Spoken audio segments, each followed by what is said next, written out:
And here I am. 2 years after my depressing affair, a year and a half after my divorce, 1 year of therapy, 22 words into writing my story, and I think I have writer's block. I told Dr. Thompson that I'm not a writer by nature, but he insisted. His idea, minus the psychiatric nonsense, is that by telling my life story, I can find a way to move it forward. Like my life is a fairy tale. As if I'm just a character. As if by writing about the worst mistake I've ever made, I can write myself a happy ending. Seems like bullshit to me, but Thompson is the one with the PhD and a 4.8 rating on Google reviews, and I'm the one who hired him, so I guess I should give him everything I've got. That said, there's no way in hell anyone will see this, including the good doctor. It's one thing to admit your ugliness and cruelty to yourself, usually at 1 o'clock in the morning, with a glass of white in your hand and 3 more in your stomach. But it's quite another to lance that wound in a beige room with Mondrian prints on the wall and a guy who looks like William H. Macy sitting across from you. Macy sitting across from you. This story is not about the proud moments of my life. It's about dark days, stupid decisions, and regrets. A lot of regrets. As for my happy ending, forget about it. Clarity won't change the past, and it won't change what my life is now. For some mistakes, there is no going back to the way things were, no release from the oxen. There is only honesty, regret, and, hopefully, understanding. At least, that's what I'm praying for. Because I desperately want to know why. Next chapter. The thing is, I have a quirk. Or rather, not a condition. More like a bit of a problem. I love cleanliness. When I was a kid, it was a problem. I grew up in a house full of boys, so for as long as I can remember, I was surrounded by dirt. Dirty dishes, dirty clothes, dirty sports equipment and football cleats strewn all over the house. My parents cleaned up as best they could, and as I got older, I helped too. But as fast as we cleaned up, my brothers cleaned up even faster. My parents threatened and punished, but even I knew they were soft-pedaling. I think my brothers tried to clean up after themselves, but it was always, I'll just leave my mitten here for a minute, or I swear I'll clean my shoes later. With 4 boys, a few minutes here, and a few minutes later there turned the living room into a living room that looked like a city dump. Because of my cleanliness issues and my brother's dirt issues, I was effectively banished from the living room, kitchen, and any other room the boys occupied. Fortunately, there was one place in the house where I could always hide from the mess: my bedroom. But I wasn't entirely comfortable there either. My mom, excited about finally having a daughter, had decorated it in her version of the perfect little girl's room: pink 4-poster bed, lampshades, lace curtains, and ornate provincial-style furniture. For me, it was a different kind of clutter, a slightly more acceptable form of clutter. Needless to say, I was not a fan of it. I longed for clean lines, barren surfaces, neutral shades. When I turned 9, the official age for choosing bedroom furniture in the Collins household, I devised a plan to transform my mom's girly gulag into my ideal fortress of solitude. The first step was a trip to IKEA. Oh, IKEA. This is where I wish I was a better writer. I wish I had words to express the joy I feel when I walk into IKEA. I am reminded of a quote by Alex DeLarge. Oh, bliss, bliss and paradise. Oh, it was splendor and luxury in the flesh. It was like a bird of the rarest celestial metal or silver wine flowing in a spaceship. Gravity is all nonsense now. When I floated, I imagined such beautiful pictures. Of course, Alex was a fictional gangster musing about Beethoven, and I was a disgraced divorcee musing about Swedish furniture, but the spirit is the same.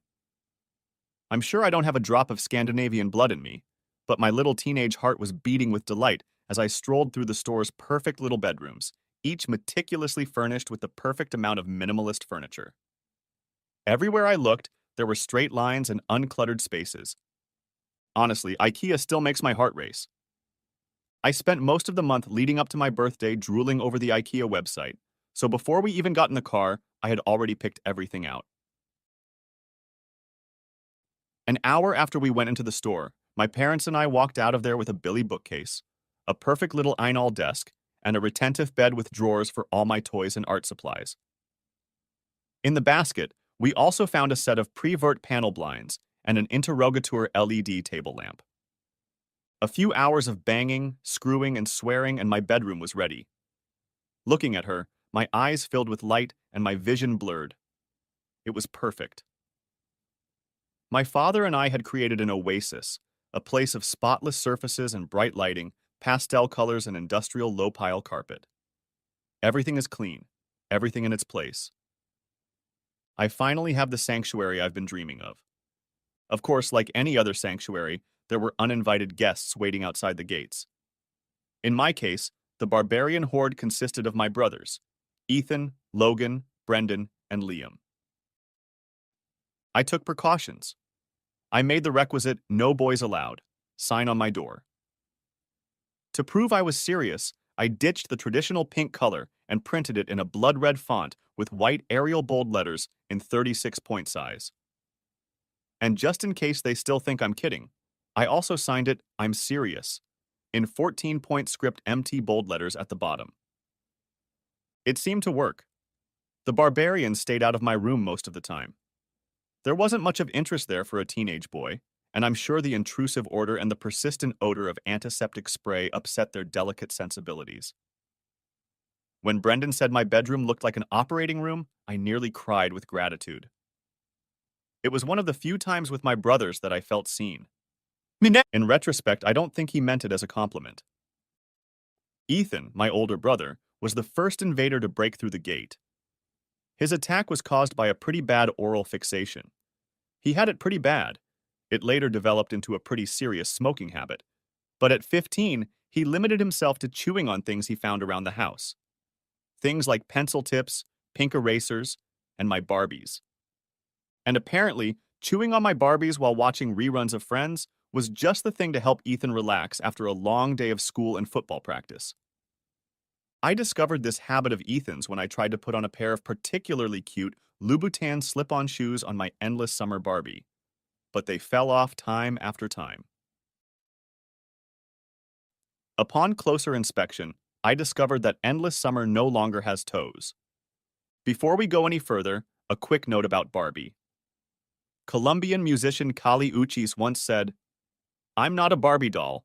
I'm just a multi-dimensional human being who likes to create things." I believe Kali Uchis can go screw herself. I know. Knee-jerk feminists tell us that Barbie is a terrible role model for little girls, causing them all sorts of eating disorders, high heel addiction, and obsession with RuPaul's Drag Race show. I respectfully disagree. Barbie is an underrated feminist icon.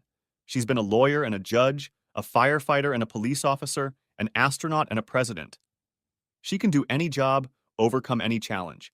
And no matter what she does, she always has the right closet, tailored to her, admittedly. Unconventional body type.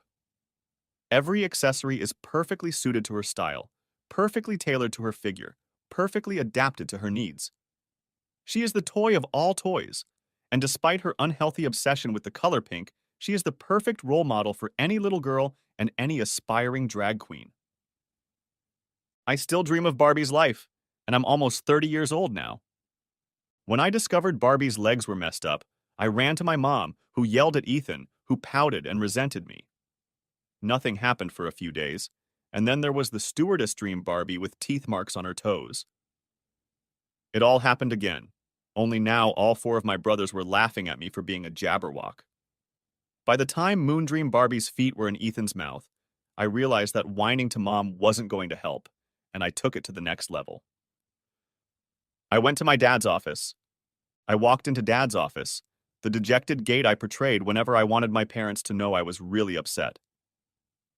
Dad, immersed in his computer, waved me over and sat me down in a comfortable chair at the other end of the room, completely oblivious to my Oscar-winning performance.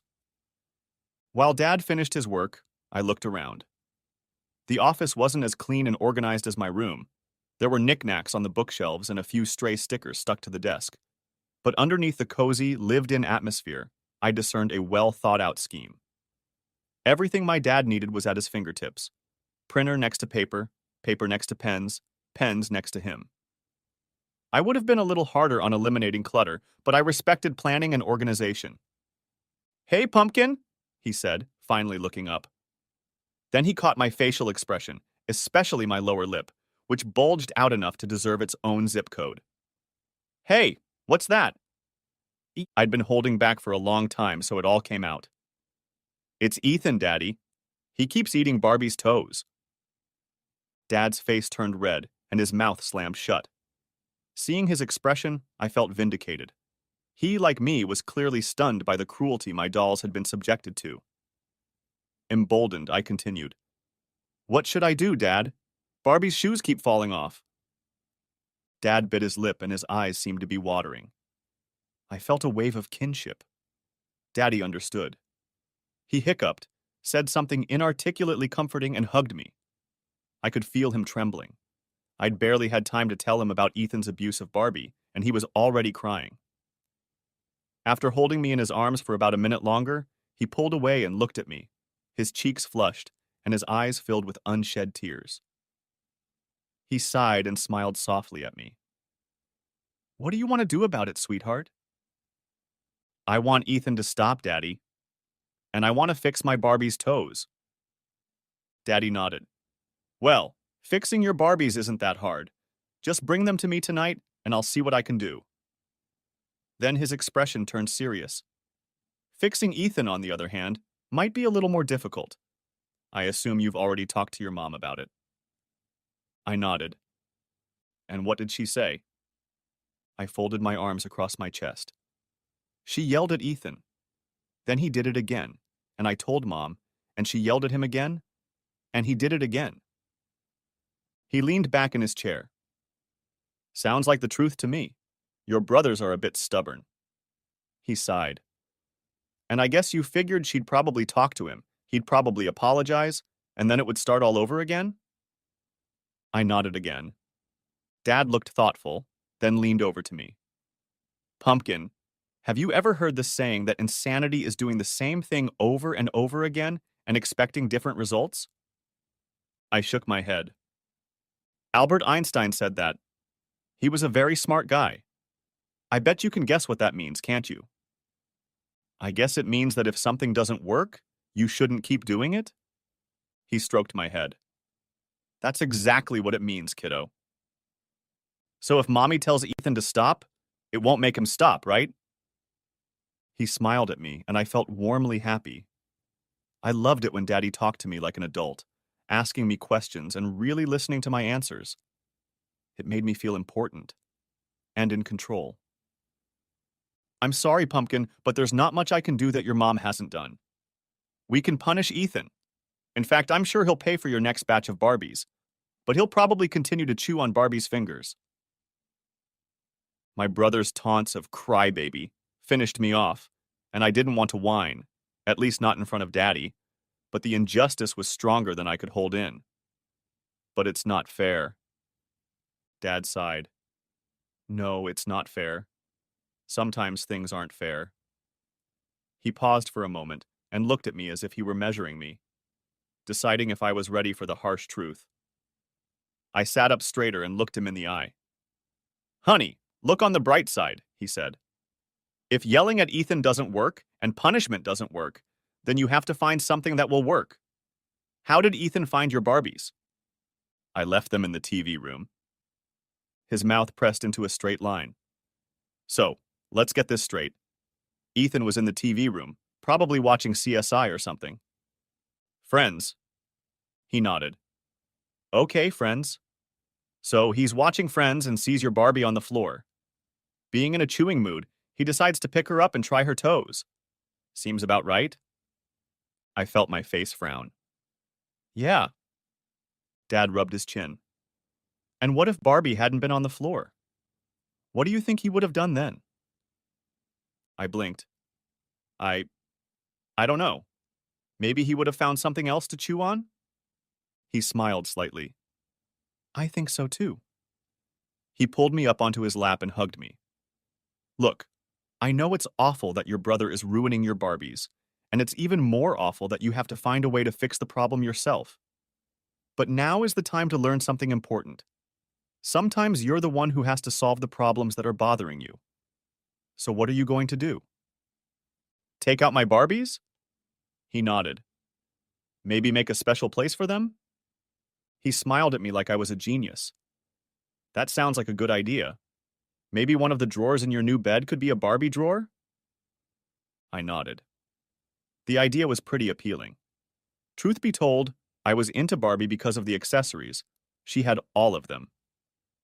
And I could easily envision turning one of my drawers into the perfect post-apocalyptic style Barbie closet slash stash slash fashion bunker.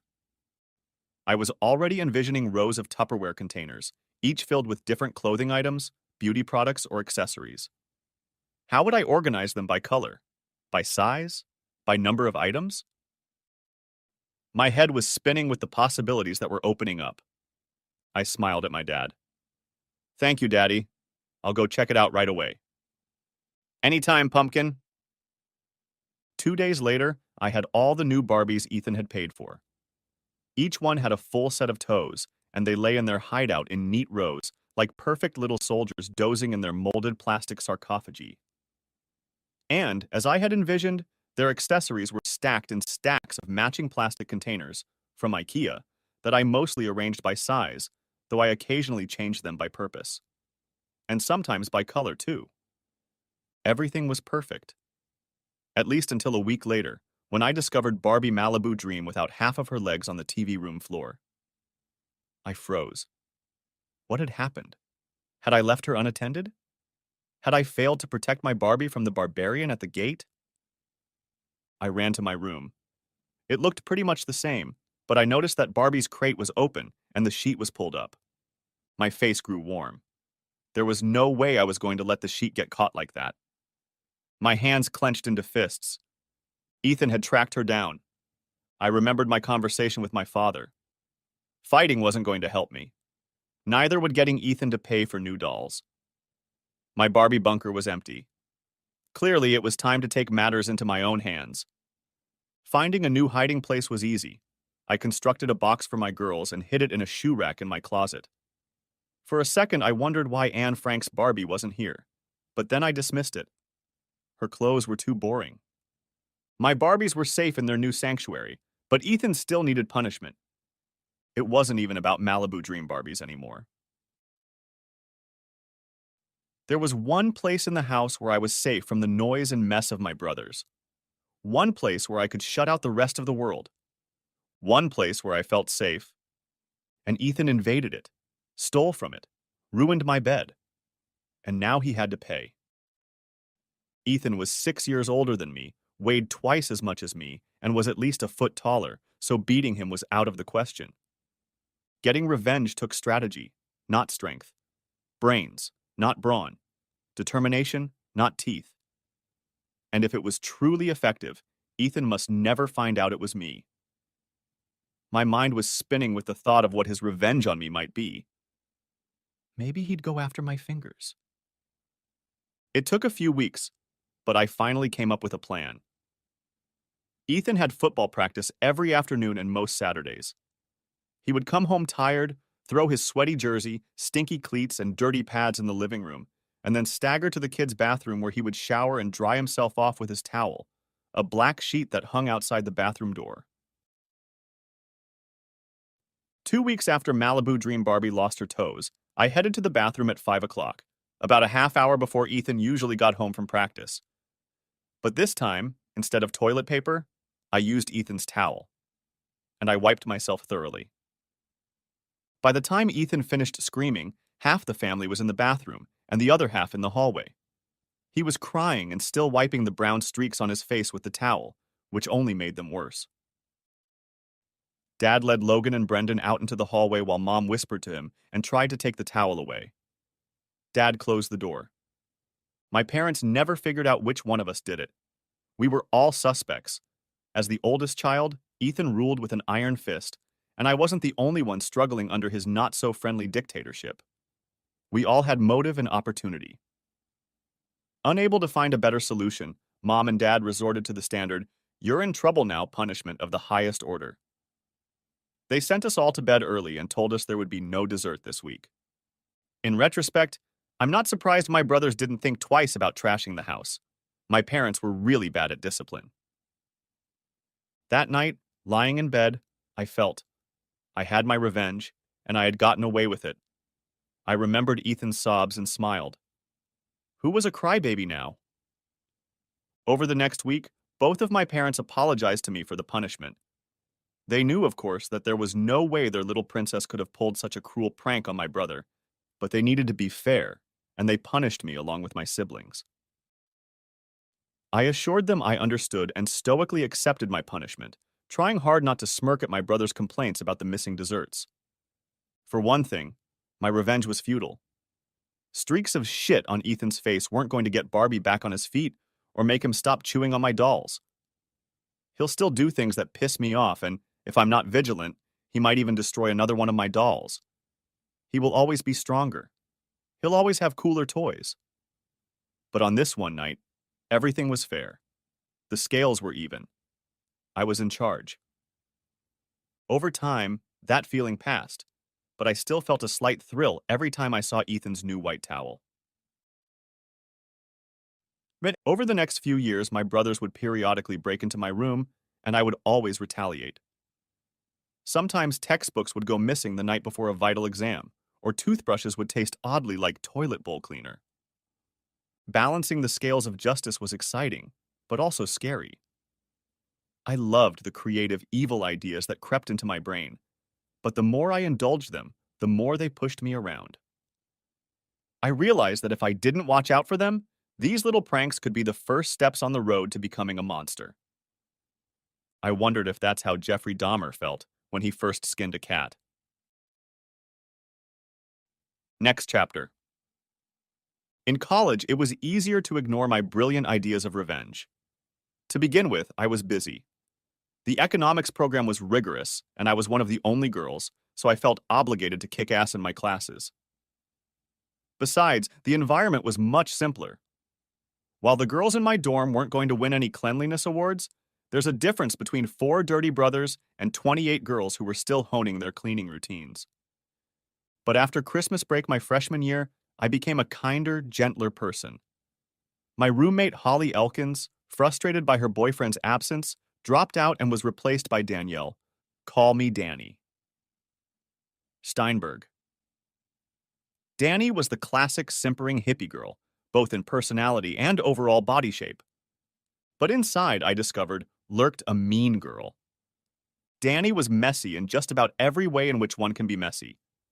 Within a week, her clothes were strewn across every flat surface in our dorm room, making it impossible to find her textbooks, paper, pens, calculator, all the things she needed to be a real student. That meant she was borrowing mine. Basically, Danny thought that everything that belonged to me was ours, and everything that belonged to her was flooring. God knows I tried to get along with her. Opening the door to the mess, I pulled a smile on my face and started packing. After a couple weeks of this routine, I began to feel like an otter I saw once at the zoo. The water in his enclosure was warm and murky, and he was compulsively swirling around in it, desperately trying to clean himself. Watching him, I felt a kinship. I realized he was going crazy, swirling around trying to wash himself clean, even as fresh mud clogged his fur. Life with Danny was like that. Only, unlike the otter, I had a little evil part of my mind coming up with dozens, no, hundreds, devilish ideas for revenge. It was like I had a superpower that I constantly had to shut down so no one would see. I started to think of it as a voice. My little voice of revenge, always ready to offer advice on how to balance the scales of justice. By the end of January, Danny and I had divided the room in half. On one side was a clothes dryer, and on the other was clean enough for surgery. Then the sarcastic comments began. Anyone who has ever lived in a sorority house can attest to the little things. The eye rolling, the remark about the roommate cleaning again. Soon, we were practically a meme on the floor. Mary Danny and Crazy Ashley. And when I complained about a missing notebook or a missing calculator, eyes would roll. Crazy Ashley comments would pop up, and my stock would drop just a little bit more. In a few short weeks, Danny had turned our floor from a boring freshman dorm into a mix of Mean Girls and Lord of the Flies, and I was Piggy. Despite this, I kept my vengeance voice under lock and key. I could handle the mess, the sarcasm, the petty thefts, and the eye-rolling. After all, the semester was only a few months away, and then I'd be rid of Fun Danny for good. And then the pink scrunchie happened. Girls in the hallway wore scrunchies on their doorknobs to indicate that one of their roommates was receiving a guest. With Holly carrying the torch for her hometown boyfriend, this wasn't a problem. But with Danny, pink scrunchie became a serious workout, and I soon found myself spending most of my time in the study room.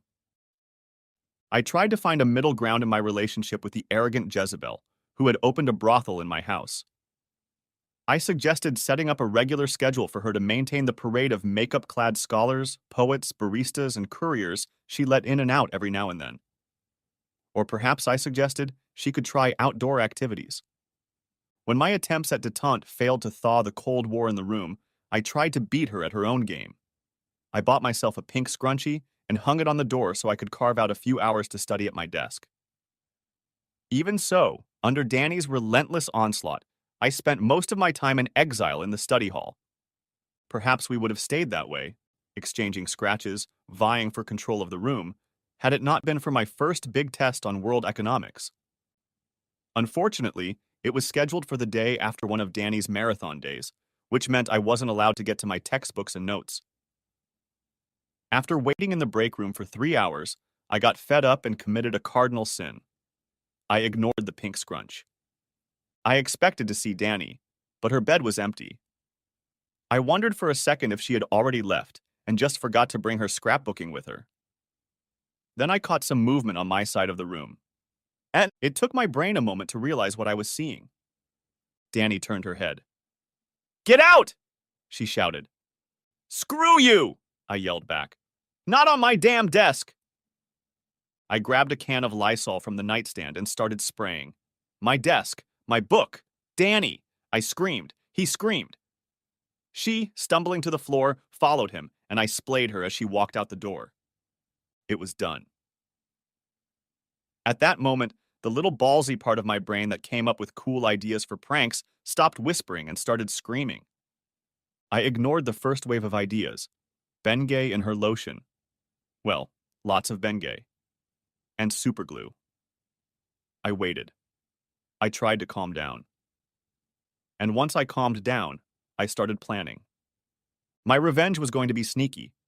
Danny's smartass remarks had already gotten me labeled as a weirdo in the hallway, and our altercation had put us both on probation, and any further infraction could get me expelled. Fortunately, I knew how to be sneaky. Another interesting fact, in my college's student health department, antibiotics were handed out like candy, and the girls in my hallway often dropped them halfway through. Getting amoxicillin tablets was easier than buying a beer. One last interesting fact. When antibiotics are mixed with juice, they become almost tasteless. I had already noticed that berry blue was Danny's favorite Gatorade flavor. Whenever I loaded a multi-pack in the fridge, they were the first to disappear. When Danny finished her course of antibiotics, she was healthy as a horse. By the end of February, the low-budget brothel was closed. By the end of freshman year, we could barely see each other without it turning into a screaming fight. Next chapter. So, a little time to clarify a few things. First of all, let's talk about my little voice of revenge. For the record, I want it to be known that it's my voice, not some demon or the neighbor's dog or some other crap. I have some issues, obviously, but multiple personality disorder, schizophrenia, and borderline personality disorder are not among them. As for the classic trio, attention deficit disorder, obsessive compulsive disorder, and autism, well, the jury is still out on that one. I've never taken the tests because I really don't want to see what the results will be. You don't have to be Freud to realize that I have classic symptoms of all three disorders, and I don't at all want to become another crazy person whose problems are rolled up into a convenient diagnosis. I've made bad decisions. I've done stupid things. And as far as I'm concerned, everything else, overwork, insecurity, AD, OCD, and so on, Well, those are just excuses. One of the positive aspects of my time in the study lounge was getting to know Mickey Collins, a similarly high school student who was also into organization and had a roommate who gave it away for free to half the campus. We ended up living together for the rest of college.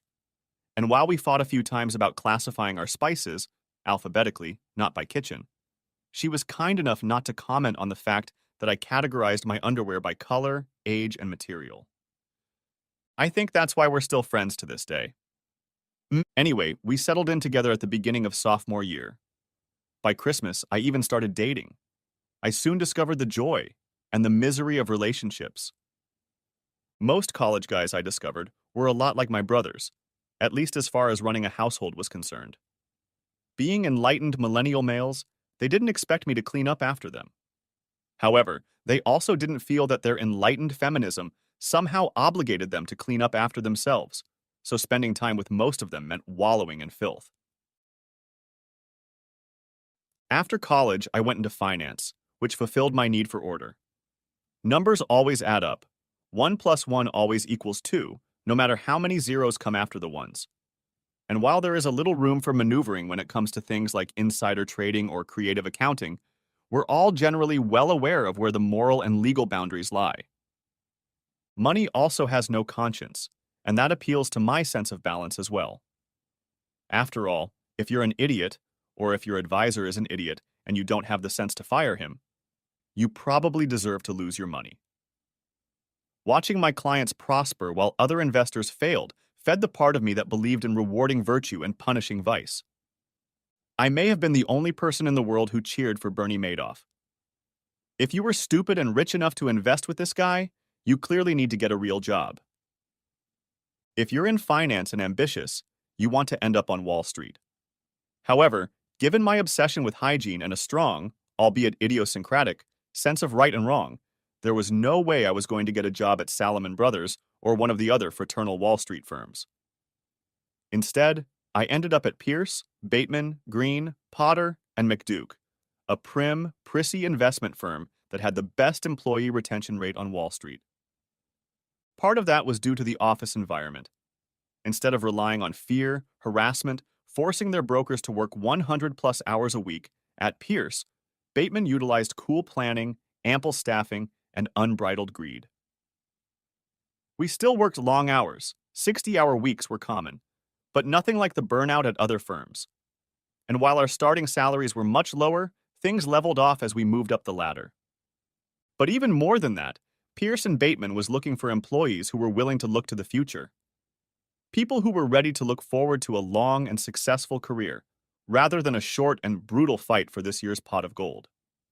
People who wanted to start a family and sought the professional stability to make that possible. That stability worked both ways. Instead of the drunken orgies rumored at other companies, Pierce Bateman hosted relaxed, collegial happy hours on Thursdays where we loosened our ties, metaphorical ties in my case, and got to know each other. Spouses were strongly encouraged to attend. Admittedly, Pierce, the family atmosphere at Bateman, was more reminiscent of the Corleones than the Cleavers. And as one of the few female employees who didn't have a boyfriend, much less a husband, I felt like a bit of a perpetual Frito.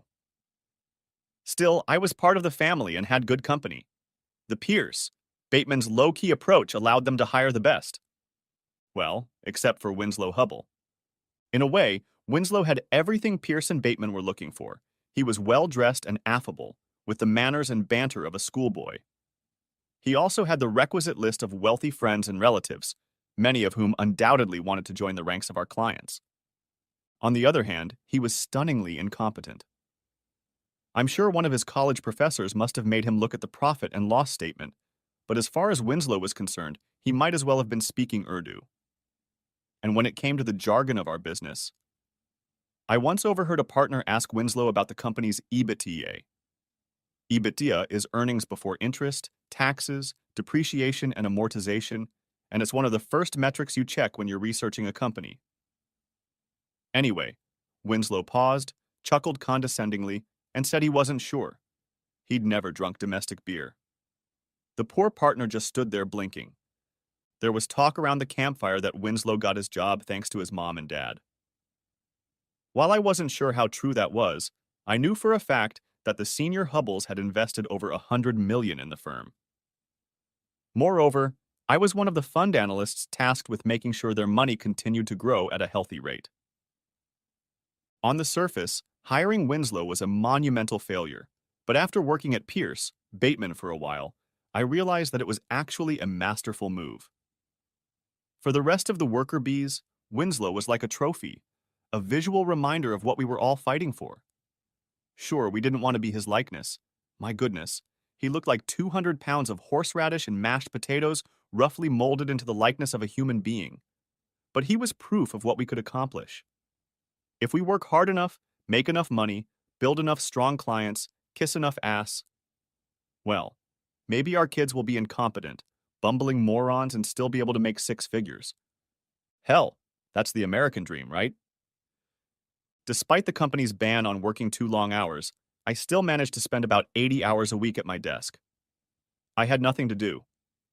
When it came to dating, New York was a little better than college. Some men were a little neater. But if I wanted someone to woo, it looked like I'd have to settle for an older man. I decided to put the problem to rest and put up with the long hours at work and the occasional one-night stand. I decided that when my marital status started to interfere with my advancement, I would find an older guy who could clean up after himself. Well, or I'll look at mail-order grooms.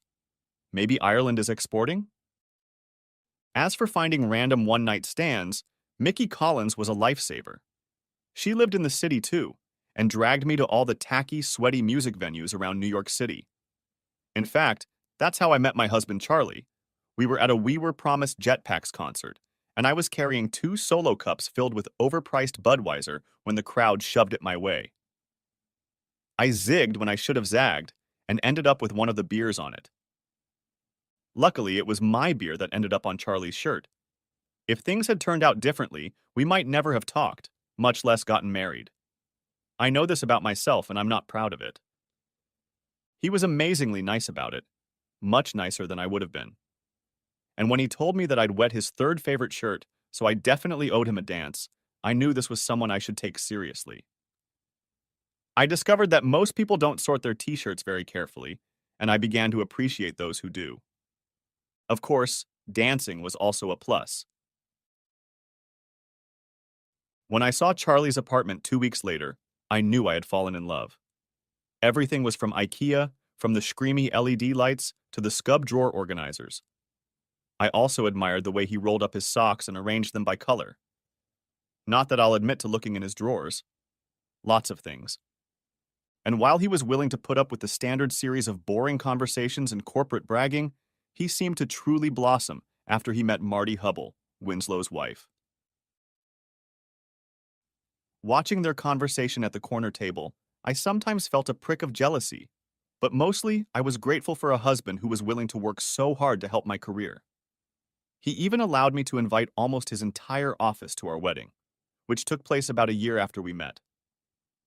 On the work front, the wedding was also a boon. When the ring came along, I had already been working as a junior analyst for 3 years, which was putting me on a deadline for a promotion to full analyst. The promotion came 2 months after the ring. I want to be clear. Although Charlie helped me at work, that's not why I fell in love with him, and it's certainly not why I married him. Why did I fall in love with Charlie? It's another place where I wanted to be a better writer. With him, I was either wild and outrageous, or rude and athletic, or yes, buttoned up and organized. I was more than I thought I could be, and he was more with me too.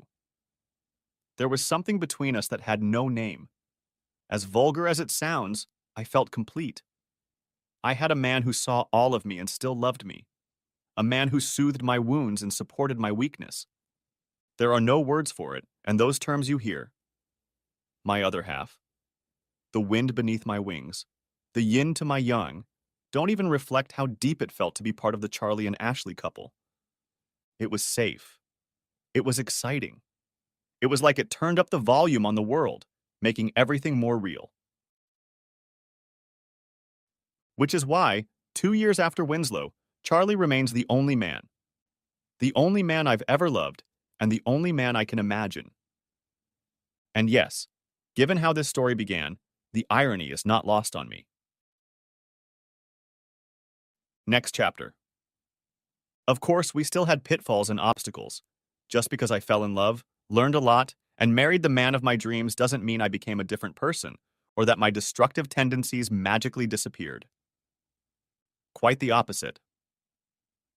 When you pack two determined, somewhat obsessive cleaners into a 400 square foot apartment, essentially a 20-foot square box, you have some friction.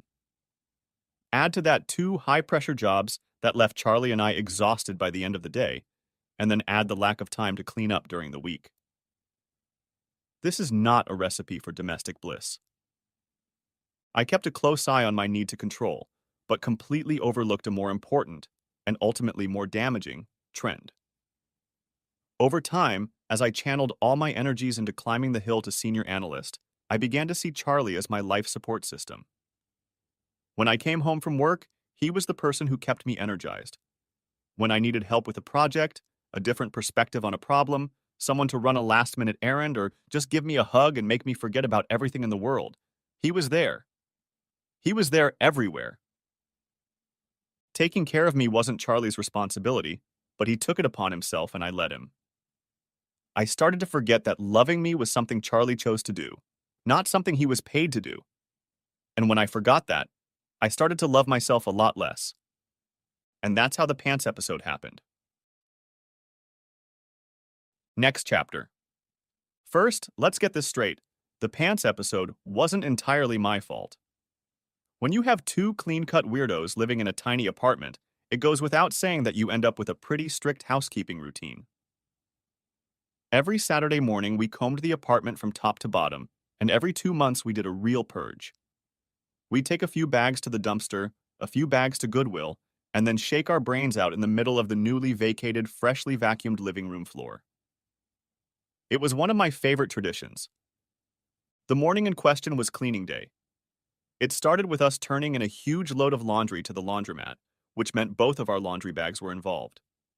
3 of my favorite dresses needed to be taken to the dry cleaners, and with no laundry bags, I put them in a garbage bag. Yeah, I know. What kind of idiot puts her favorite dresses in a garbage bag on trash day? But even so, did it never occur to Charlie to check the bags before throwing them in Goodwill? Yes, Dr. Thompson, I know. Shifting the blame. I was burdening my husband with a heavy workload on Saturday morning. Checking the bags was my job. But still. And yes, I overreacted. Perhaps I shouldn't have yelled at him. And when he ran out of the apartment, a smart person, a rational person, might have realized she was a little overreacting. A rational person would have stopped there. And no, I wasn't rational. In retrospect, I definitely shouldn't have waited until he was asleep and then thrown away all 12 pairs of his pants. And the next morning when he texted asking where his pants were, I also shouldn't have texted back, "Check at Goodwill." The smirking emoji was too drastic a move. So yes, I bear most of the blame. Most of the blame. Maybe even all of the blame. But in my defense, there was a bright side to this pants fiasco. Charlie had a lot of gaudy pants from Uniqlo and H&M before the purge. Colored jeans, shiny polyester pants. Sure, his job wasn't up to the same standards as mine, but you dress for the job you want, and his Uniqlo chinos said his dream job was working at the post office. Yeah, I know. Look, it's hard to get away with making excuses. I ended up undermining my husband's trust and ruining our marriage. And that's not the worst part. The worst part was that the pants episode triggered something in me. It had been years since the Donnie Steinberg incident. Years during which I had kept most of myself on a leash. And while I was appalled by my behavior, some part of me, a bigger part than I'd like to admit, felt like it had been let out of prison. In retrospect, I can say that Charlie took the whole pants thing incredibly calmly. He probably would have been entitled to walk out the door, or at least show up to my work happy hour in cropped sweatpants. But no, he bought himself new pants, had them tailored, and dutifully walked into 3 Olives, looking like the perfect model of the modern male financier. Apologies to Gilbert and Sullivan, of course. But while things seemed to be getting better, there were still problems bubbling beneath the surface. We should have talked about it. Instead, Charlie treated me silently for 4 days. It was effective. He was a talkative man, and his silence was louder than most people's screams. Without words, it told me that he was seriously angry. The only thing I didn't realize until much later was how deep that anger was. Still, I slowed down. I didn't stop completely. After all, the little revenge voice was free, and he was hungry. Instead, I started looking for little things to punish him for, and then pulling little pranks to even out the scales. Filling the sugar bowl with salt, stealing the book he was reading, taking all the marshmallows from his Lucky Charms. Little revenge for little things. Over time, we slowly returned to normal, or at least the new normal. Replenishing our closet for a couple months wiped out all our expenses, and we had to look for free activities. Or rather, I had to look, as punishment, I took it upon myself to plan our calendar. I discovered free concerts in Central Parks and tracked down the best musical acts on the subway.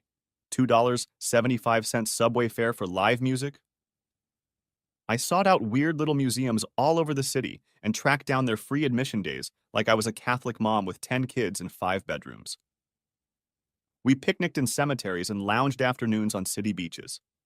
We talked and laughed and discussed our big dreams and our least favorite foods and the fact that most modern art is a joke. We became closer than ever. And then Caitlin Kahn happened. Next chapter.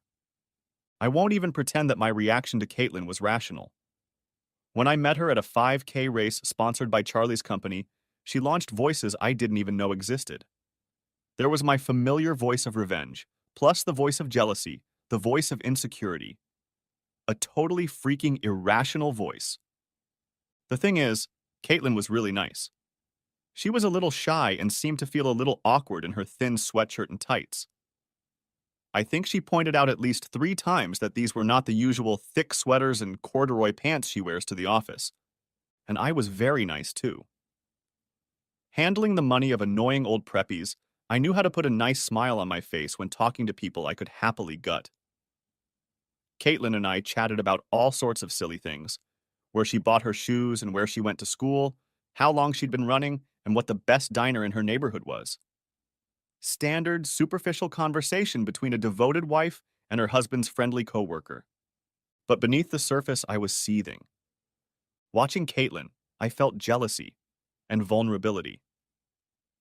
Looking at her, I saw the fragility of the shelter Charlie and I had built. I wanted to lock the doors, to board up the windows, hide my Barbies. I'd been to Charlie's office Christmas parties and met his coworkers, but that's when I first realized, really, deeply realized, that he had a whole other life besides me. A beautiful woman who looked up to him, colleagues who relied on him, a job that mattered to a lot of people. At Pierce Bateman, Charlie was the handyman who came to weekly happy hours to support me. Every Thursday, he watched me flirt and make my way through a crowd of men who were pretty hot, if you liked strong chins, expensive suits, and inflated egos. He knew everything about my world, from the pet names of my coworkers to the due dates of my projects. God, when I think of how much time he spent talking to Winslow with a fake smile on his face while that slimeball was humbled and not so humbled, I think maybe Charlie deserves a Nobel Prize. Or at least sainthood. But when it came to his work, I was the absentee wife. I didn't know if his company had happy hours or if he attended them. I didn't know about his work projects or even what he was doing. And then a horrible thought occurred to me. What if the only reason we'd gone to the Central Park race that day was because I was a runner and Charlie knew I'd have fun? I felt the blood rush from my face. What did it say about our relationship that I only came to his events when I liked them? I thought I heard thunder in the distance, a storm on the horizon, threatening to destroy my perfect life. Watching Charlie with Caitlin, I realized that my willingness to overlook half of Charlie's life had left the door open to potential predators. A smart person, a rational person would have taken advantage of the red flag and looked a little deeper into her husband's work life. As for me, all I could focus on was the fact that a beautiful woman was casting masculine glances at my husband and he wasn't pushing her away. My jealous side was saying, "Oh man, no!" And my little revenge side was hatching the idea of cutting her hair, one strand at a time. No scissors. As for my rational side, she seemed to be packing for a trip to Rio. As we walked back to the apartment, I stared at Charlie in silence. I'm sure he could see my anger in the angle of my jaw and the stiffness of my stride. When we finally talked, he'd done everything right, minimized his relationship with Caitlin, talked about how much he loved me, flirted until I was, well, not happy, but at least calmed down. How did he put up with me? How could he tolerate my behavior? Even after 2 years with Dr. Thompson, I still can't figure it out. When I got home, I did exactly what you would expect a jealous, immature, guilty wife to do. I had fun with him. Maybe I hoped I'd leave him so devastated that he'd have nothing left to give to Caitlin or the other women in his office. I decided to pay more attention to my husband, and in the meantime, remind him of where he belongs. Charlie's behavior in the weeks that followed didn't reassure me, but I'm not sure there's anything to reassure. The voice of vengeance went crazy, reminding me over and over again of how Caitlin looked at him like a munificent cow.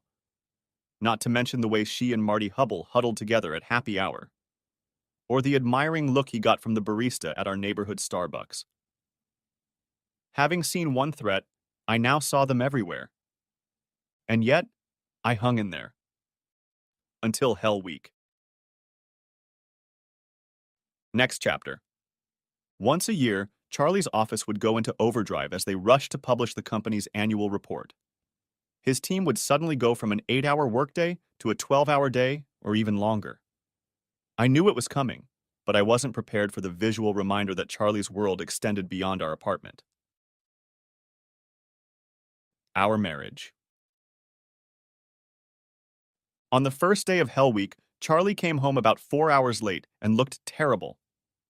The last shreds of my rational side whispered that his dirty clothes, 1,000-yard stare, and obvious fatigue were all indicative of a long, brutal day at work. Meanwhile, jealous me stood there with a mouthpiece and shouted that being exhausted and being well entertained are very similar. And the not-so-rational me, the new girl who showed up around the day of Charlie's 5K, heard the thunder, felt another earthquake roll through our cozy, comfortable oasis, and finally lost my temper. I still blush when I think of my poor husband, wobbly on his feet as I scolded him for coming home late from work. How many times had I come home 1, 2, 3 hours late, irritated and tired, demanding that he please me? It doesn't matter. I'd heard the rumbling, seen his cloudy eyes, and was in no mood to reason straight. Before I let him crawl into bed, I made him promise that no matter what, he would respond to my messages within 10 minutes. But even then, I knew I was going to extreme measures. God, I was confused. But here's the thing, and I'm pretty sure I'm not blaming the victim. I wasn't alone in this. Charlie was there too. That week. That first night. Would have been a very good time for him to talk to me about my behavior. Maybe he should have told me I was acting crazy. Or for that matter, he could have pulled out a pair of pants and just thrown me a meaningful look. Maybe he should have suggested I see a counselor. Or maybe he should have just yelled at me. I was counting on Charlie to provide a happy, stable home for us, even if it led to conflict. Perhaps that's unfair, but it's also true. Sometimes, I think, loving someone means telling them to clean up their act.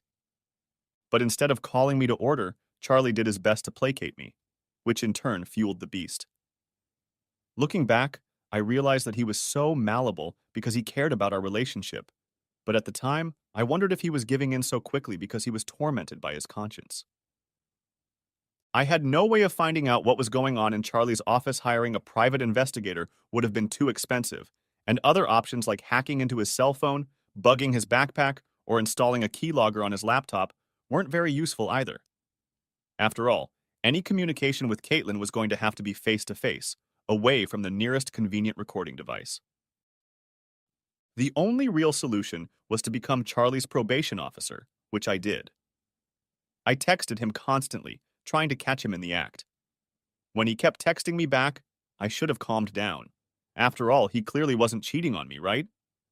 But no, I still couldn't shake the suspicion that somehow, some way, he was still managing to have fun with someone behind my back. Instead of dispelling my doubts, each of his replies only reinforced them. In the morning, when Charlie finally didn't show up, I was almost relieved. Suddenly, all the tension was gone. There was no reason to worry anymore, no reason to hold back the lust for revenge. Charlie had made his decision, and all that was left was to devise a plan to restore balance. Next chapter. From what I've heard, people usually cheat because they don't respect their spouses, or they seek control, or they have some sort of, oh my god, I'm getting old, and I need to entertain some strange guy pearl clutching syndrome. None of those options applied to me. Well, maybe I had control issues. Okay, maybe I had a lot of control issues. I saw Charlie as my man and taking care of me as his job. And I didn't feel cared for, so I took it upon myself to balance the scales. Yeah, maybe there was a respect issue here too. Of course, I didn't see any of that at the time. All I saw was a husband who didn't socialize with the woman and a few unaccounted for hours in the office. An office that was full of closets and empty conference rooms. An office just a couple blocks from the Liberty Inn, an hourly hotel on the west side that claimed to be the backwater of New York City. How long had it been since Charlie and I had visited the Liberty? Since the pants episode? And how hard would it have been for him and Caitlin to go out and get laid? And since we haven't had any afternoon pleasures, how likely is it that he's burning the sheets with a strange woman in a hotel we know nothing about? Hell yes, the jury exclaimed with glee, their verdict unanimous. Burn him. Burn it. Restore the balance. But even as I decided that balance had to be restored, I realized that having an affair wasn't that easy. I didn't want to turn things the other way. I already felt bad enough that Charlie was cheating on me. Us. But if I were to have fun with someone else, things would get complicated.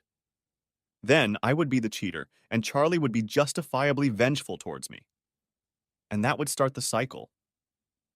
This wasn't about destroying my marriage. This was about saving it. At least that's what I told myself. There were logistical issues, too. My job had me chained to my desk, so I couldn't go trotting around the financial district looking for someone to take home. What if I couldn't control my new lover? What if he passed something on to me? So many variables, so much clutter. God, I hate clutter. I've heard that a lot of romances start in the office. It's not hard to see why. There's opportunity, temptation, interaction, and lots of horizontal surfaces. If I were looking for a real romance, if I wanted to cheat on my husband, maybe develop feelings for someone else, generally have my world rocked, my office would be a universal place to shop. While Pierce, Bateman had no physical fitness requirements or minimum hair products for employees, the office was full of gym rats with heads full of high-end protein gels and curl creams. Trouble is, the place was also full of egomaniacs, the kind who claim that they are the ones who decide whether to start or end an affair, and whether or not to throw it in a cuckold's face. The kind of egotists who delighted in conquering a woman and were prone to whispering about it in the office and at weekly get-togethers. The kind of egotists who wouldn't hesitate to destroy my career and marriage for bragging rights. I needed to find a puppet, a guy I could control, who would be happy to get some weirdness, who wouldn't interfere with my emotions, and who I would have no problem dumping when the time came. Ideally, someone from the office. I needed Winslow Hubble. He was perfect, unattractive, not too smart, a total badass with a lot to lose, and not smart enough to realize I had a lot to lose. Plus, screwing him would make Marty Hubble a head shorter. At least in my mind. Just like that, 6 days later, I found myself staring at the ceiling, wondering if my husband had replaced the smoke detector. Next chapter. Sometimes you hear about cheaters who don't expect to get caught and are surprised when their loving husband or wife starts yelling, screaming, and throwing things. That's not about me. On some level, I guess I always expected Charlie to get caught. I imagined he'd get upset with me. I'd retaliate by lashing out at him with rage about Caitlin and Marty. We'd have the big fight we so desperately needed, and eventually return to some sort of equilibrium. I'll dump Winslow. Charlie will calm down about Caitlin and Marty, and we'll move on together. It was a beautiful dream. I'd bet everything on Charlie's endless love for me, his reasonableness, his willingness to work things out. I never imagined that he would just end my relationship. But that's exactly what he did. And this time, I didn't have a backup plan. When Charlie sent me that video of me and Winslow, I almost lost my lunch. It was so disgusting. Was Charlie laughing at me? Was he crying? The embarrassment lasted a few minutes, and then I was filled with anger. How dare Charlie throw Winslow in my face? How dare he threaten me with divorce over this? Didn't he know the ordeal I'd gone through to keep us together? How hard was it to find a way to forgive his cheating without compromising myself? Oh my God. The fact that I let that filthy bastard inside of me? Just because Charlie had a video and I didn't, how the hell could he hold a high position? I felt like I was on fire, burning with anger. And to make matters worse, Charlie hadn't even deigned to stay home where I could yell at him, threaten him, attack him, cry on him, make him love me. That first night, I broke a few things. Okay, I broke a lot of things, including most of our dishes, glassware, framed pictures, and an umbrella. And then, being me, I cleaned it all up. I'm sure there are many people who can completely lose themselves in a destructive rage and then collapse on the couch and eat a pint of Ben& Jerry's. I'm not one of them. The only thing I didn't do was touch his clothes. We were long past the point where a few pairs of disappearing pants could balance the scales. My rational voice whispered that I'd thrown us off balance, but I drowned it out, buried it under several tons of rage and self-justification, peed on the grave, and set the cemetery on fire. Then I sent Charlie a bunch of angry texts and phone calls. Then I got drunk. Then I sent a few more phone messages that were more sentimental than angry. Then I went to bed. The next week was a living hell. I felt like the ugliest kid in Siberia. I missed Charlie. It was like a physical illness. My skin ached from his touch. My stomach clenched. I felt empty inside, as empty as his side of the bed. My chest felt empty, hollow. I felt like I was being blown around by the wind. Charlie didn't respond to my texts, phone calls, emails, and WhatsApp messages. He deleted me from my friends on Instagram, Facebook, and Snapchat. I thought about bugging him at his office, but his building had multiple entrances, so he could easily dodge me. I called his mom, who was clearly cool, and his dad, who didn't even bother to answer the phone. And then it hit me. I had met several of his friends over the years, but never bothered to get their contact information. As if I needed another reminder of how absent-minded a wife I was. I remembered Charlie's silence during those days when I'd thrown his pants away, and my horror intensified. This guy could teach my parents a lesson in punishment. There was nothing worse than him turning his back on me. I'd always been the more coldly calculating of the two of us, but after Winslow, Charlie had put me in an awkward position. With a few surgical incisions, he'd carefully cut himself out of my life. The day after he left, I came home from work and found his belongings missing. A week later, a bailiff stood on my doorstep with a manila envelope in hand. Charlie wanted to take half of our joint savings and a few belongings from the apartment. We would keep our own retirement accounts, and he offered to let me keep all the furniture. It was a fair deal, perhaps even a generous one. It's the kind of deal one offers when they want to get things over with quickly. I was furious. I went back to his parents, but I got nothing. Charlie talked to my parents, and they weren't much help either. Dad said he was disappointed in me, and Mom cried. I wondered if they were trying to figure out a way to send me to my room and deprive me of dessert. I didn't have enough money to hire a good lawyer, but I did everything I could to delay, waiting until the last minute to respond to his divorce petition, demanding a hearing, demanding counseling. I couldn't stop the process, but I slowed it down. All I wanted, I told his lawyer, was contact, a chance to talk. After 2 months of procrastination, I got what I wanted. Charlie wrote me a letter. Dear Ashley. He used my full name. I'm trying to do this the easy way. I still love you. I think I always will, but I can't erase the memories of seeing you with Winslow. And even if I could, I can't spend the next 50 or 60 years wondering when, not if, I'm going to piss you off again. And I certainly can't live in fear of what you'll do for your next revenge. In 2 years, you've gone from destroying my pants to destroying my faith in you. I cringe at the thought of what you might destroy next time. I've tried to be soft on this issue. I've told both of our families that you did something that irreparably destroyed our marriage. While I'm sure they could fill in the blanks, I didn't do it for them. I also didn't show the video to anyone. What's more, I didn't even watch the last one. After I watched one, I didn't need to watch anything else. So here goes. Sign the papers. If you don't sign, I'll dig up both videos and let our families and friends know exactly what caused the breakup of our marriage. And my explanation will be well illustrated. Let's part mercifully. Let's rebuild our lives. Let me go. Charlie. Evan! I'm sure I should have realized a lot of things from this, but primarily that Charlie never got to see my last day with Winslow. I blushed at the thought of him watching, and felt a strange sense of relief that he hadn't seen the worst of it. Sure, I didn't like the thought of my parents, in-laws, friends, and co-workers seeing me rolling around in bed with Winslow, but I knew I could get through it. The hardest part would be Charlie. It was enough that he'd seen me with Winslow, but to see it on the last day, it was a humiliation I don't think I could take. And then there was Charlie threatening me. This was the man who had let me destroy his closet, who had given so much of himself to help my career, who had made my world so much bigger. I knew he was telling the truth when he said he loved me. But he was also telling the truth when he said he would destroy me if I continued to fight for a divorce. That's when I realized this wasn't a tactic, a prank, or a negotiation. Charlie was going to leave me. I was going to be alone, more alone than I had ever been before, if only because I now knew what it meant not to be alone.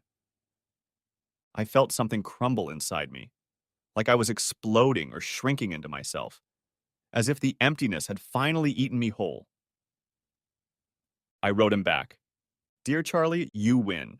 If you promise to destroy the videotapes, I'll sign. Love, your Ash.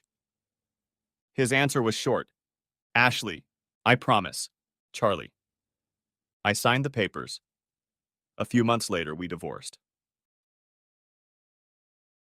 Next chapter. Epilogue. Once I accepted the inevitable, the divorce was easy. Charlie let me keep the apartment, half the money, and most of the furniture, at least what was left after my tantrum. I ended up moving in with Mickey Collins in a nice, ultra-modern apartment in Battery Park City. It was close to work, and the neighborhood was beautiful in the spirit of Logan's Run and a utopian future. All in all, it was exactly how I envisioned Toronto. And yet I missed our cozy little neighborhood, the Zabar's store on the corner, the old Irish bar on the next street. Most of all, I missed Charlie. Sam. I found out later that he had moved in with his friend Aaron in Jackson Heights and then got his own place there. On the one hand, it was Queens, so I clearly won. On the other hand, I sometimes imagined Charlie in Little India, Little Thailand, or Little Mexico, wandering through curry stores, street sari stores, and open-air markets. On amazing adventures. Without me. And that's when I realized I had lost. I rushed to work, running inside as soon as the doors opened and staying there until the janitors escorted me out. I told myself I came early because my commute to work was now a 15-minute walk, and I left late because there wasn't much nightlife in Battery Park City.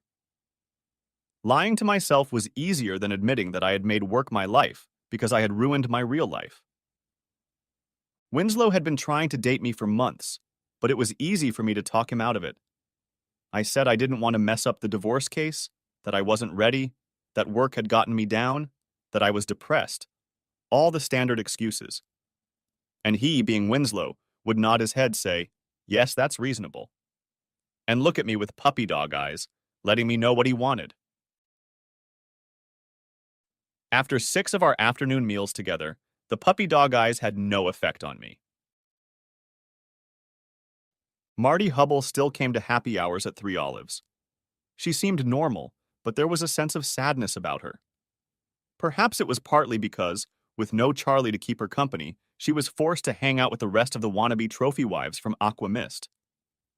Sometimes she would look at me, and I could see something in her eyes. Anger? Pity? I hope it was anger. A year after the divorce, Winslow took a vacation. When he returned a month later, he couldn't meet my gaze, or indeed anyone's gaze. Then Marty stopped showing up at the Thursday night socials. From what I heard, they broke up. A few months after Winslow Light showed up at the office, I started dating again. Mickey finally pulled herself together and declared that either I would start my life over or she would look for a new roommate who, and I quote, wouldn't turn on the light every time she opened her mouth. Mickey has a way with words. We went to a few concerts together. Arctic Monkeys at Webster Hall, Gogol Bordello at an establishment in Bushwick, before we ended up at a We Were Promised Jetpacks concert in downtown Brooklyn. I should have known what would happen next. We were promised. Jetpacks weren't that popular, but it still took me by surprise. I ran into him in the smoking area. I was so shocked that I tripped and splashed beer on my t-shirt. I didn't pay any attention to it. When he saw me, his eyebrows went up. I think he was surprised too. For a while we stared at each other, both waiting to see what the other would say. Finally, I interrupted. "Truce?" said I. He smiled. "Truce!" I wiped one of the benches. Sanitary napkins fit easily in my purse, and they're a girl's best friend. Meanwhile, he was watching with a half smile on his face. I threw him a fake look. "You like that, don't you?" The smile blurred.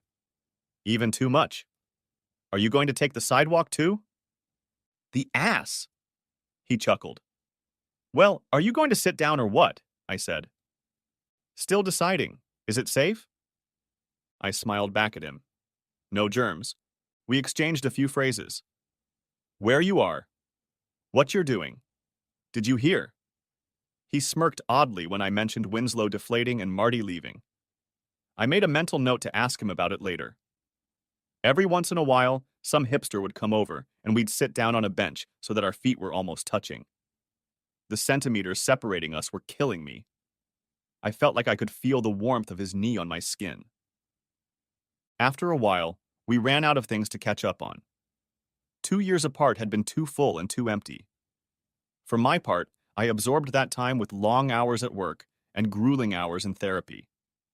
For Charlie, it was visits and explorations filled with hole-in-the-wall restaurants, a bodega, and yes, sari stores in deepest, darkest Queens. That said, no dates.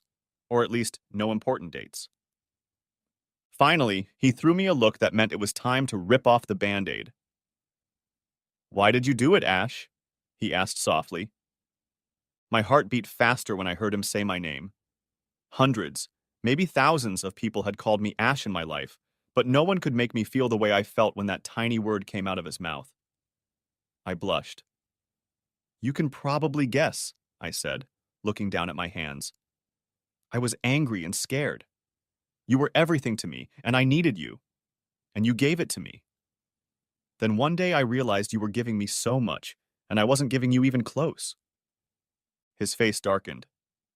"You thought you were depriving me and decided to change?" "I don't think that makes sense." I sighed. I knew I was out of balance. We were out of balance. Balance. His eyes sparkled with humor, and for a moment I remembered other nights, other concerts. I was pierced by a pain so intense I froze. "So why didn't you try to balance us out?" he asked. It would have made sense, wouldn't it? I tried to smile back at him, but I'm sure I failed. That's exactly what I should have done. But once I realized I had failed you, I began to see danger everywhere. I soon convinced myself that you'd find a better deal. That you'd already found a better deal. A better deal? He snorted. So did you ever realize I wasn't cheating on you? Yes. It was the first week of therapy, and then I realized why we couldn't get over my jealousy. I threw a death glare at the goth girl who was peering at our bench, and she bounced to the side. Whatever you told me back then, Caitlin had a boyfriend, Caitlin had a girlfriend, Caitlin was an android?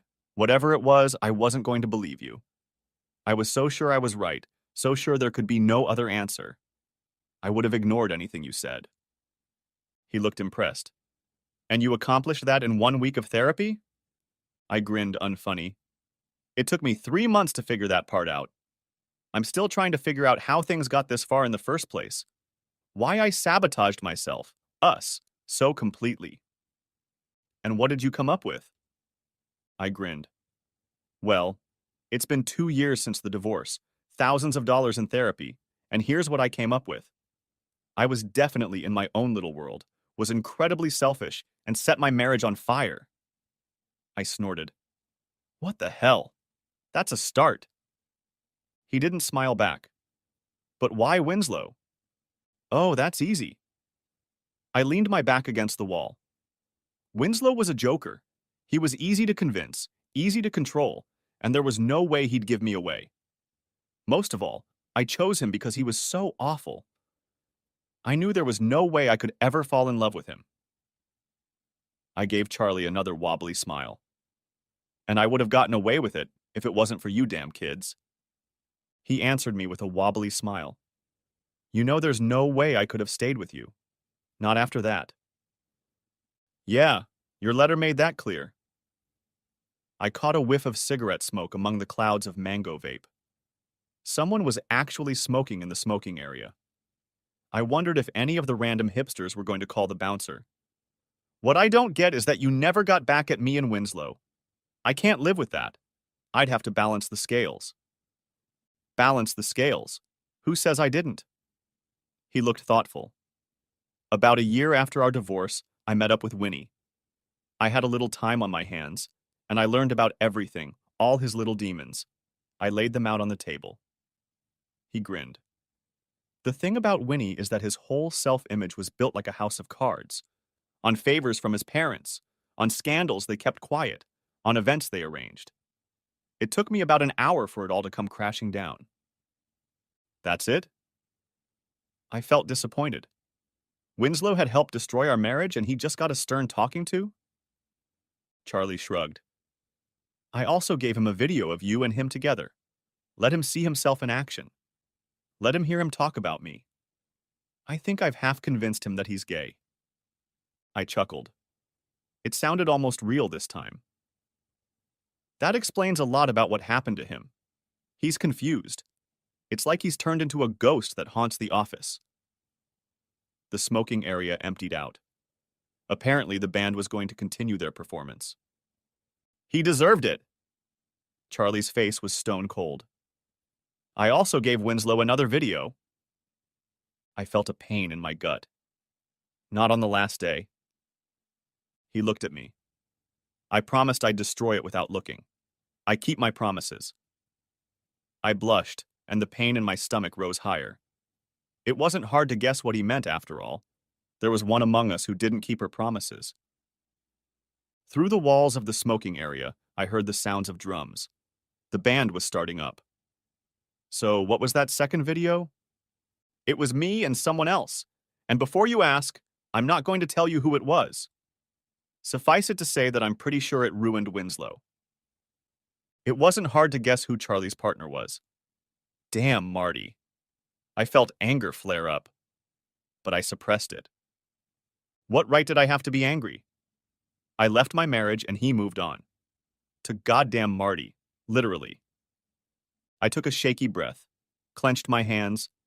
He'd said he wasn't seeing anyone else, which meant whatever he had with Marty was probably over. I hoped so. I heard bass through the wall, drums, heavy, pounding. But why didn't you punish me? I asked. After all, I'm the one who betrayed you. Charlie smiled. Yeah, but Winnie was the one who took advantage of a bad situation. He threw me a sharp look. Besides, who says I didn't punish you? I rolled my eyes. Come on, Charlie. You could have torn my life apart. Fire me, ruin my relationship with my parents, destroy all my friendships. You could have made me a leper.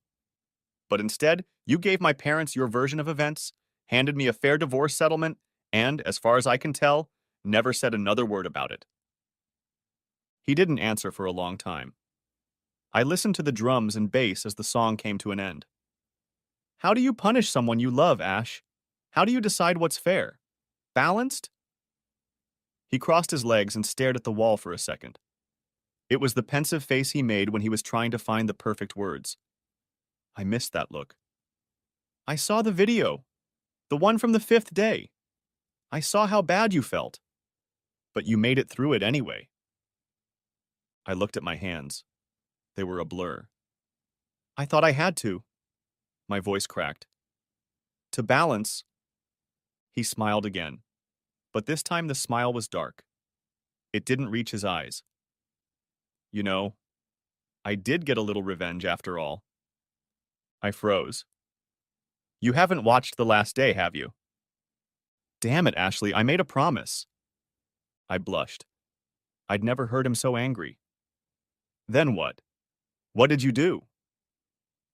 A new song came on. I heard the bass, the beginning. He looked at me as if deciding whether to say the words. Finally, he squared his shoulders. That last day, I watched the video around 11 o'clock in the morning. Yeah? And I called you at 6:30 that night. I don't understand. The cameras were wired so that when they were activated, I would get a notification on my phone. That last day, the notification came at 5:15. Understanding came. So on the last day, you were able to stop? Yes. I had about 6 hours to stop it. 6 hours where I thought about calling you and letting you off the hook. Thinking about how far you'd go to punish me. Thought about the punishment I deserved. And you let me go through with it. I felt my face redden. For 6 hours. Uh-huh. The song was in full swing. I could almost hear the words. The singer's Scottish accent came through the wall. But why?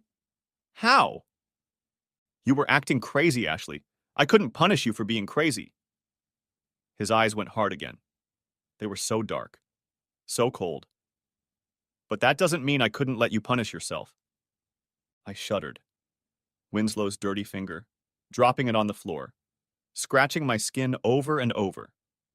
Charlie could have stopped all of this with a phone call, but he didn't. He decided I needed to be punished, and I couldn't bring myself to honor his request. I felt out of place. I was angry, very angry, and somewhat impressed. In the end, admiration took precedence over anger. Charlie's revenge was exactly what I would have done. He allowed me to trap myself, to punish myself, to humiliate myself, while giving him everything he needed to cut me out of his life. It was evil and brilliant, perfectly balanced and flawlessly executed. The singer shouted out the lyrics. Suddenly, I recognized the song. Quiet Little Voices. I had listened to it with him so many times. Quiet little voices creep into my head. I'm young again. I'm young again. I'm young again. I'm young again. I'm young again. Have I corrupted my husband? Looking at his face, I could see the hidden emotions. He wasn't really proud of what he had done, but he wasn't proud either. He had no regrets. And I realized he didn't have to be. I was playing the revenge game. He played it better. Little silent monsters creep into my head. I'm going to fall in love with you. I'm going to fall in love with you.